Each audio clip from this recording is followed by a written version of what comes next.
Google ని వేరేగా ఎలా వాడుకోవాలన్నది ఆంధ్రప్రదేశ్ ఆలోచించుకోవాల్సి ఉంది. ఎందుకంటే నిన్న సుందర్ పిచాయ్ ఆర్టిఫిషియల్ ఇంటెలిజెన్స్ సదస్సులో పాల్గొనడానికి వచ్చిన సందర్భంగా మరొకసారి గుర్తు చేసుకొచ్చాడు. $15 బిలియన్ ఆంధ్రాలో పెట్టుబడి, ఇండియాలో పెట్టుబడి పెట్టబోతున్నాం అన్నటువంటి.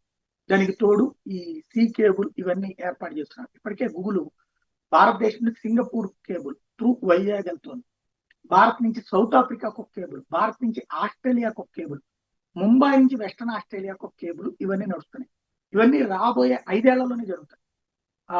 ఆఫ్రికా, ఏసియా, సౌత్ అమెరికా ఇట్లాంటి చోటకి artificial intelligence tools through Visakhapatnam నుంచి నడిచేటటువంటి పరిస్థితి ఉంటుంది. ఆఫ్రికా, యూరప్, అమెరికాలకి ఆఫ్రికా వీటన్నిటికీ సంబంధించిన లింకులు ఇక్కడి నుంచి ఉంటాయి. కాబట్టి మనం ఆంధ్రప్రదేశ్ లో వాటికి రిలేటెడ్ వ్యాపారాలు ఏం పెట్టించవచ్చు, వాటికి భూములు ఎక్కడిస్తే బాగుంటుంది, వీటి మీద సీరియస్ కాన్సన్ట్రేట్ చేయాల్సి ఉంది.